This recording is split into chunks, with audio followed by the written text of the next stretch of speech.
Most people overlook the janitor, just a man with a mop, blending quietly into the background. But today, everything changed.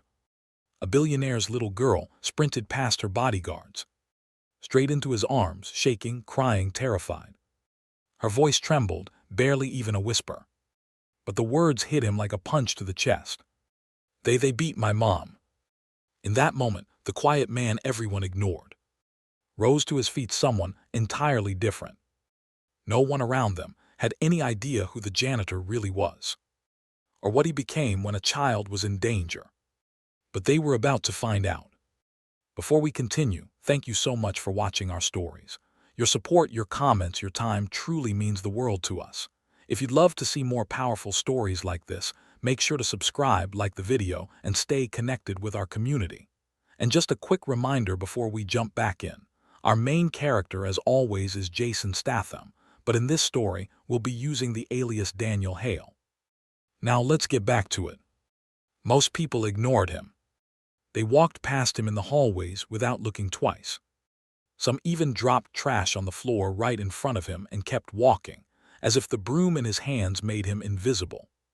His name was Daniel Hale, a single father, a janitor, a quiet man who minded his business and kept his head down. Every morning, he came to the massive marble lobby of Westbrook Innovations, a technology empire worth billions, and started his shift before the executives even arrived.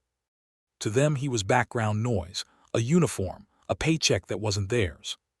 But every day he worked with a quiet dignity, wiping down surfaces, fixing broken tiles, polishing the chrome railings, because he had someone to care for, someone who depended on him, someone who gave meaning to his long, exhausting days. His daughter, Emma. He survived a lot to keep her safe and fed. He'd taken jobs no one wanted, worked hours that broke people. And still, every night, he came home with a smile so she didn't worry. People saw a janitor. They didn't see the father holding two jobs, the man who once dreamed of being more, or the scars from battles he never talked about. He didn't need them to know. But on this day, one little girl would shatter the quiet charade. The sun filtered through the tall glass windows of the lobby.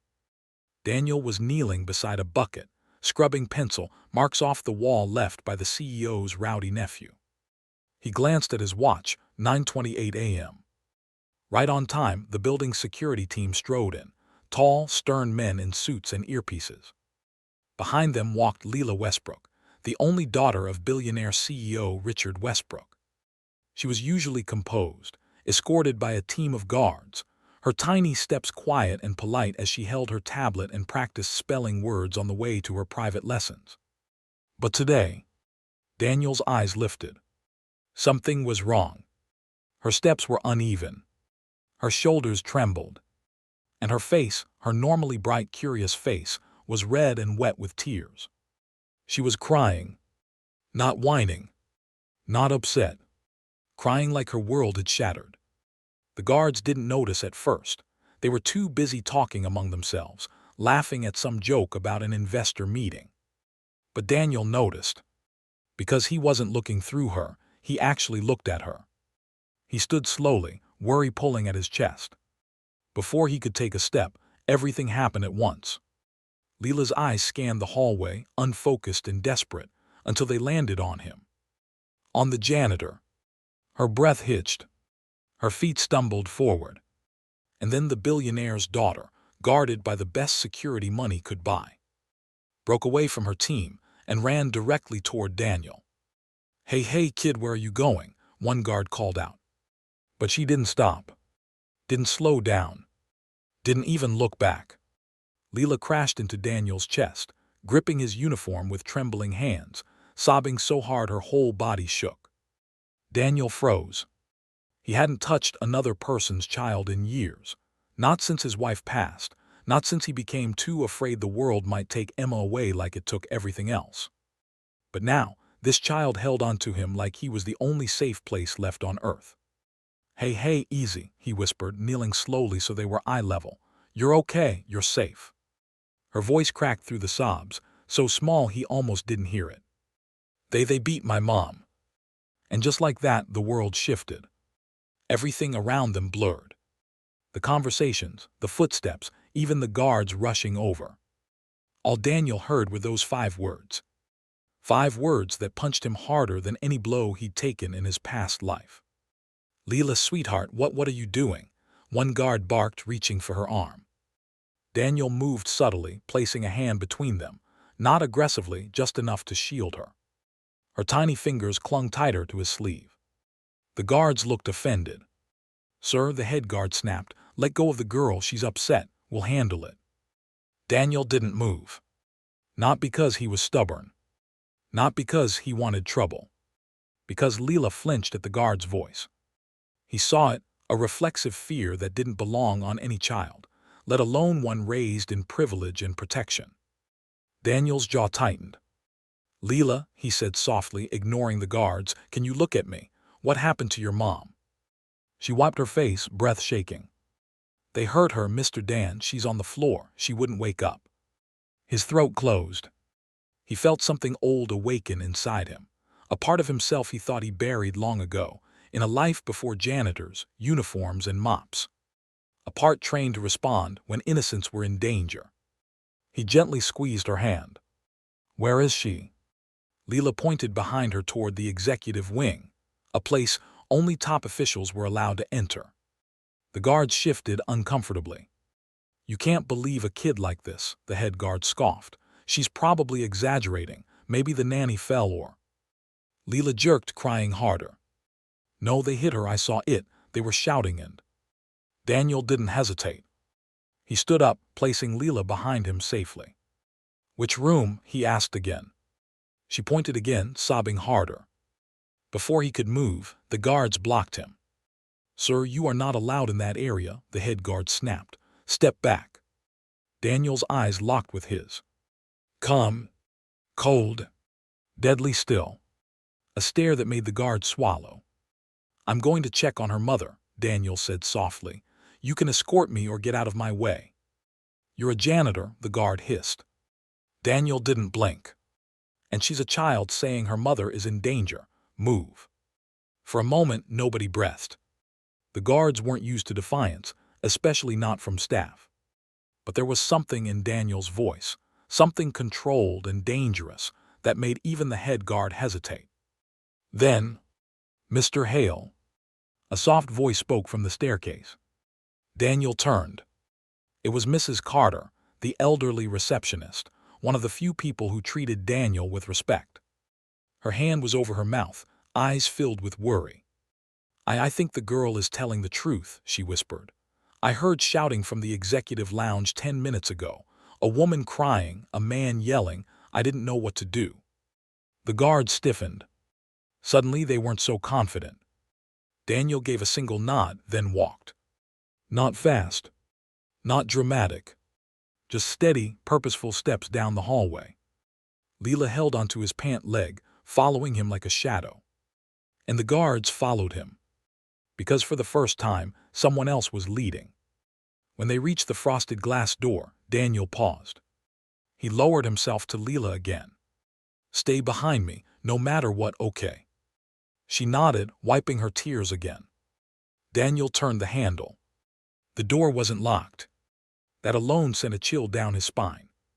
The room inside looked pristine at first glance, polished floors, leather seating, expensive artwork. But then he saw her. Leela's mother. A woman in her mid-30s, elegant and gentle, lying on the floor beside an overturned chair. Blood ran down her temple. One arm was twisted beneath her. Her breathing was ragged, shallow.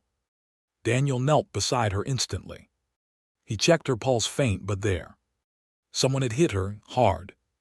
Leela's sobs filled the room. "Mommy, Mommy, wake up." Daniel gently guided her back. "Sweetheart, give her space. She's hurt, but she's alive." The guard stood in stunned silence. Then a voice slithered through the room. "She shouldn't have gotten in the way." Everyone turned. A tall man stepped out from behind the bar counter, pulling down the sleeves of his expensive suit. His knuckles were bruised. His lip was split. And his eyes were cold. Victor Langley. Richard Westbrook's senior vice president. a man with power, money, and a reputation for cruelty. Daniel's stomach hardened. He knew this type. He'd dealt with monsters like him before. Victor smirked. This is a private executive space. You people shouldn't be here. You hurt her, Leela cried. You hit my mom. Victor rolled his eyes. She was interrupting a very important conversation. I barely touched her. She fell, that's all. Daniel rose slowly, positioning himself between Victor and the girl. You hit her, he said quietly. Tell the truth. Victor sneered. And who are you, the janitor? He laughed, brushing imaginary dust off his sleeve. Get out before you lose your job. Daniel didn't move. The guards were frozen. Silent, unsure, afraid to anger an executive. Victor stepped closer, trying to tower over Daniel. You don't belong here. Daniel's voice was soft, but it carried a weight that made the room colder. I belong wherever a child says her mother is in danger. Victor scoffed. You're nothing. Daniel's eyes met his. Inside them was something Victor didn't expect. A man who had seen darkness and survived it. A man he should never have laid hands on. Victor didn't realize it yet, but he was already losing. And when he made his next move, everything would explode. Victor Langley smirked like he owned the room. Like the unconscious woman behind Daniel was a minor inconvenience, not a human being he'd beaten. Daniel stood between him and Leela, shoulders square, breathing steady. He wasn't showing anger, no yelling, no threats. Just stillness. And that stillness terrified men like Victor. Move, Victor ordered, taking a step forward. This is none of your concern, janitor. Daniel didn't budge. Leela clung to the hem of Daniel's uniform, trembling. You're scaring her, Daniel said quietly. Victor scoffed. She's a child, she'll forget in a week. Leela whimpered. Something inside Daniel snapped. Not with rage. With clarity. He spoke softly, but every syllable was sharp. No child forgets seeing their mother hurt. Victor laughed, loud, obnoxious, desperate. You think you're some kind of hero. You clean floors for a living. Daniel tilted his head slightly. And yet here you are, explaining yourself to me. That made Victor's face twist. The guards shifted uncomfortably. They weren't loyal to Victor, they were loyal to their paychecks. And in this moment it wasn't clear whose paycheck would matter more. Victor jabbed a finger toward Daniel. Get out of my way. Daniel's voice didn't rise. It didn't have to. No. Victor's jaw clenched. I'll call security. Daniel raised an eyebrow. You already did. Victor blinked and realized the guards in the room weren't on his side anymore. Not after what they'd just seen.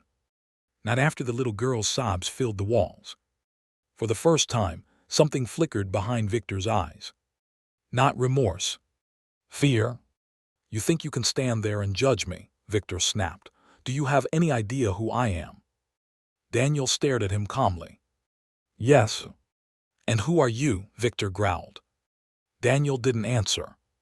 But an old presence radiated from him, the kind that didn't need introduction. The kind dangerous men recognized in their bones. Victor tried to reassert himself, stepping closer. Move or I'll. You'll what? Daniel asked. Victor raised a fist. The guards gasped. Leela cried out. Daniel didn't move an inch. Victor swung. Or he tried to. Daniel caught the punch midair with one hand gently, as if catching a falling leaf, and held it there. Victor froze. Daniel leaned in slightly, voice low but razor sharp. Don't raise your hand in front of a child ever again. Victor tried to yank his arm back. He couldn't. His eyes widened, a grown man, outmatched by someone he thought was beneath him. Daniel let go, and Victor stumbled backward. What are you? Victor sputtered. Daniel didn't answer. Because he didn't need to. One of the guards finally stepped in. Mr. Langley, we need to report this. The CEO needs to know. Victor barked a laugh. Oh, please. I am the CEO's right hand. You really think Richard will believe some janitor and a hysterical child over me? Leela flinched. Daniel placed a hand on her shoulder to steady her. "You hurt her mother," Daniel said. "You're not talking your way out of this." Victor smoothed his suit and smirked. "You don't know a thing about corporate politics. I've covered up worse than this." Daniel's eyes hardened. "I'm sure you have." The temperature in the room seemed to drop. Victor's confidence flickered. What's that supposed to mean?" Daniel stepped forward slowly. "Men like you always think you're the smartest in the room. You think you can do anything, hurt anyone, and money will erase it." Victor took another step back. Daniel continued. "But here's what you don't understand." He lowered his voice, calm, steady, lethal. "I've dealt with men like you my whole life, and they all think they can get away with it." Victor swallowed. "And?" Daniel looked him dead in the eye. "They never do." A soft groan broke through the tension. Everyone turned. Leela's mother, bruised, shaking in pain, slowly opened her eyes. "Mia," Victor stammered, switching instantly into a fake caring tone. "You slipped, you fell." "Don't," she whispered weakly. Victor froze. Her hand lifted a trembling inch off the ground, pointing at him. Don't lie." Leela broke free from Daniel and rushed into her mother's arms, sobbing uncontrollably. Daniel stepped back, giving them space, his jaw clenched with restrained fury. Victor tried again. "You're confused, you don't remember." "She remembers enough," Daniel cut in sharply. Victor's eyes darted between the guards, searching for support. He found none. Suddenly the hallway filled with footsteps. Heavy, fast, purposeful. Richard Westbrook, the billionaire CEO himself, entered the room, surrounded by a few senior board members. "What's going on?" he demanded. Leela ran toward him. "Daddy," she sobbed. "He hurt Mom, he hurt her." Richard's face contorted in shock and rage. He looked at Victor. Victor instantly raised his hands. Sir, she's confused, this man the janitor, he." Richard ignored him. He went straight to Daniel. "What happened?" he asked sharply. Everyone watched. Victor expected Daniel to crumble, to stutter, to apologize. But Daniel met Richard's eyes without fear. "Your daughter ran to me crying," Daniel said. "She told me her mother had been beaten. I found her unconscious. Victor was in the room." Richard turned to Victor. "Is that true?" Victor opened his mouth, but the words didn't come. Because Daniel stepped slightly forward. Not threatening, just present. Victor's confidence cracked. She was being unreasonable," Victor blurted out. "She wouldn't listen, I barely touched her." "You hit her," Daniel corrected. Victor snapped, "Stay out of this." "He saved your daughter," one guard said quietly. Victor spun toward the guard, furious. "You lying." Another guard cut in. "We all saw the girl run to him. She was terrified. She trusted him more than us." A third guard spoke up. "And Mrs. Carter heard you yelling before she fell." Victor's face drained of color. Richard turned back to Daniel. "Why did she run to you?" he asked. Daniel hesitated. He didn't want attention, didn't want credit. So he simply said, "I listened." Richard studied him. Something unspoken passed between them. Recognition, respect, maybe even a faint hint of fear. Realizing he was cornered, Victor made a desperate move. "You can't fire me," he screamed. "I built this company with you. Without me, you'd be nothing." Richard's jaw tightened. "You laid your hands on my wife." "I didn't mean she fell," she provoked. Victor lunged toward Richard. But he never reached him. Daniel stepped in front of Richard like a wall. Victor collided with him, and it was like hitting steel. He stumbled back, stunned. Daniel didn't push him, didn't punch him, just stared. And Victor's bravado shattered in real time. "You're done," Richard said coldly. "Security escort him out, effective immediately." Victor pointed at Daniel, shaking with rage. "This isn't over. I'll ruin you. I'll bury you."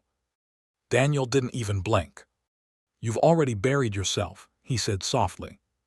Guards grabbed Victor, dragging him out as he screamed obscenities.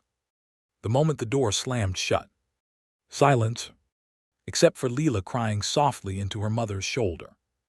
Richard knelt beside his wife, tears forming in his eyes. Then he looked up at Daniel. "Thank you isn't enough," he said quietly.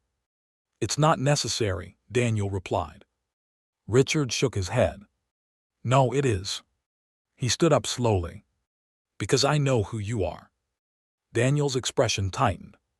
"You've been trying to stay off the radar," Richard continued, "but you can't hide a record like yours." The guards exchanged confused glances. Richard continued. "Honorable discharge, special tactics, crisis intervention, a man who saved more lives than he ever took and then disappeared." Daniel looked down. "That was a long time ago." Richard stepped closer. "And yet today you saved mine." Daniel didn't answer. Because what could he say? He hadn't stepped in for praise. He stepped in because a child needed him. Because someone innocent was in danger. Because that's who he was, no matter how much he tried to bury it. "You're not just a janitor," Richard said. "Not anymore." Daniel exhaled slowly. "I don't want trouble," he said. "You didn't cause trouble," Richard replied. "You ended it." Then Richard extended a hand. "A man like you deserves better than a mop and a bucket. I have a place for you here if you want it." Daniel looked at the hand. Then at Leela. Then at her mother, who mouthed the words, "Thank you." And for the first time in years, Daniel felt something inside him shift. Not pride. Purpose. Daniel didn't shake Richard's hand. Instead, he crouched next to Leela again. "You were brave today," he told her gently. "You did the right thing." She wiped her tears. "Mr. Dan, are you going to help Mommy?" Daniel smiled softly. "I already am." She threw her arms around him. He froze for a second, startled, then slowly hugged her back. Richard watched, emotion tightening his throat.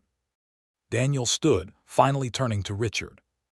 "Whatever you need," he said. "For your family, I'm here." Richard nodded. And for the first time in the building's history, the most powerful man in the company looked at the janitor with genuine respect and understanding, because he finally realized they didn't just have a janitor.